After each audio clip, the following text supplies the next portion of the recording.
ایک بزرگ گزرے شاہ بقی الدین ابن مخلد، فرماتے میری 19 سال عمر تھی، میں نیشا پور میں پڑھا کرتا تھا، میرے اندر علم کا بڑا ذوق تھا۔ ایک استاذ کے پاس جب میں پڑھنے گیا تو میرے استاد مجھے فرمانے لگے کہ بیٹے تیرا ظرف بڑا ہے اور میرا علم چھوٹا ہے، تو کسی بڑے عالم کے پاس جا۔ میں نے استاد سے کہا کہاں جاؤں؟ تو کہنے لگے اگر ہو سکے نا تو بغداد شریف چلا جا، امام احمد بن حنبل کی بارگاہ میں حاضری دے، وہ حدیث کے حافظ ہیں۔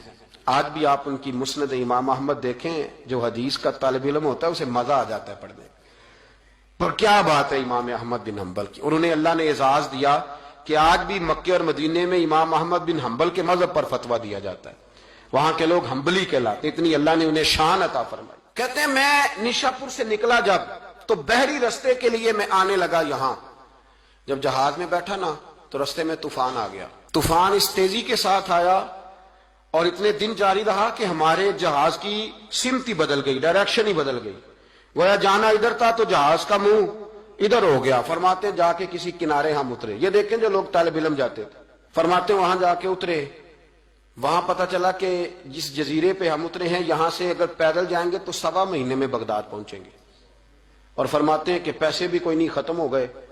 اب میں وہاں سے اترا پتے کھاتا، 1.25 مہینہ لگا اور میں بغداد شریف پہنچا، اور جب پوری جدوجہد کر کے وہاں پہنچ گیا نا تو پتہ چلا کہ امام احمد بن حنبل کا تو مدرسہ ہی بند ہو گیا، ان کے تو جمعہ پڑھانے پہ پابندی لگ گئی ہے، وقت کا بادشاہ ناراض ہو گیا، اس کا مطلب ہے وہ بھی سیاسی باتیں کرتے ہوں گے، ناراض ہو گیا، اسے پکڑ کے آپ کو جیل میں ڈال دیا۔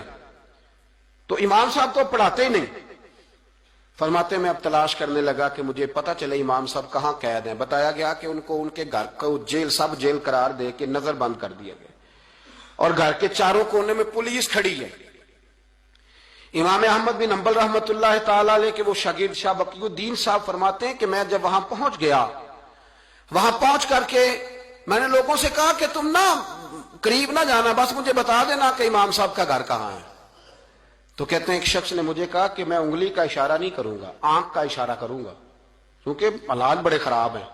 کہتے ہیں اس نے آنکھ کے اشارے سے بتایا کہ وہ سامنا گیٹ امام صاحب کا ہے۔ کہتے ہیں میں واپس آ گیا، اب ساری رات سوچتا رہا کہ امام صاحب کے گھر تعلیم حاصل کرنے کیسے جانا ہے۔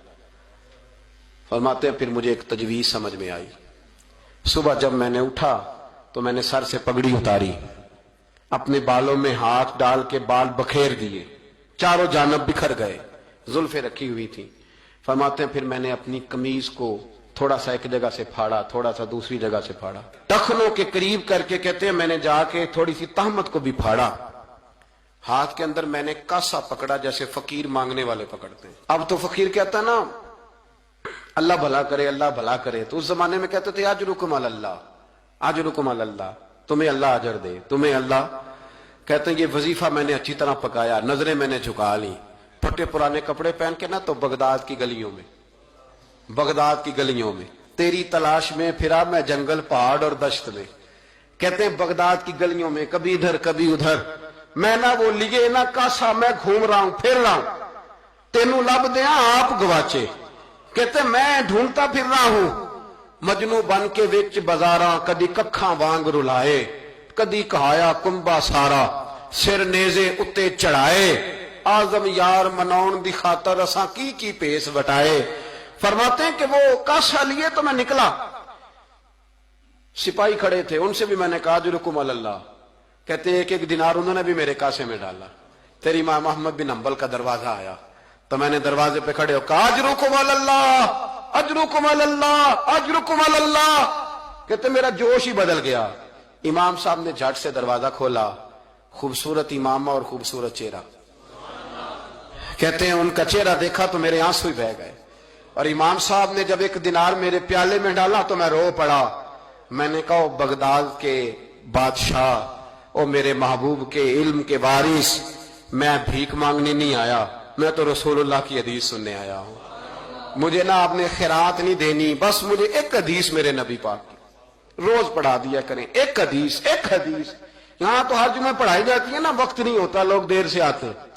کہا ایک حدیث آپ نے پڑھانی ہے۔ شاہ بقی الدین صاحب کہتے ہیں امام صاحب نے میرا چہرہ دیکھا تو خوشی سے کھل اٹھے، فرمانے لگے تو کیسے آئے گا؟ کہا حضور بھکاری بن کے۔ میں خیرات مانگنے آؤں گا، یہ بھی تو خیرات ہی ہے نا، مصطفیٰ کریم کے نام کی خیرات مانگنا۔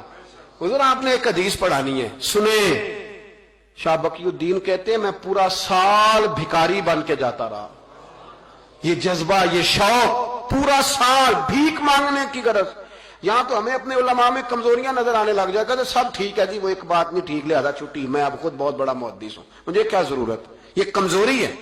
اس لیے اخلاقی رویے لوگوں کے مضبوط نہیں رہتے، اس لیے دنیا داری کی ساری باتیں آتی ہیں پر دین نہیں آتا، کیونکہ ہمارا وہ شوق نہیں، وہ انداز نہیں۔ ہم کون بھکاری بننے کو تیار ہے؟ جب لوگ کاسا پکڑتے تھے تو پھر رسول اللہ کے دین کی خیرات بھی اس میں آیا کرتی تھی۔ اب کوئی کاسا ہی نہیں پکڑتا تو خیرات کیسے آتی؟ تو لوگ بحث کرنے آتے، گفتگو کرنے آتے، لینے کون آتا؟ حضرت شاہ بقی الدین کہتے ہیں میں پورا سال جاتا رہا۔ امام احمد بن حنبل مجھے فرماتے یار میں بھی سوچتا تھا کہ کہیں میرے علم کو زانگی نہ لگ جائے، دیکھو اللہ نے فضل کیا ہے، مجھے ایک طالب علم عطا فرما دیا ہے۔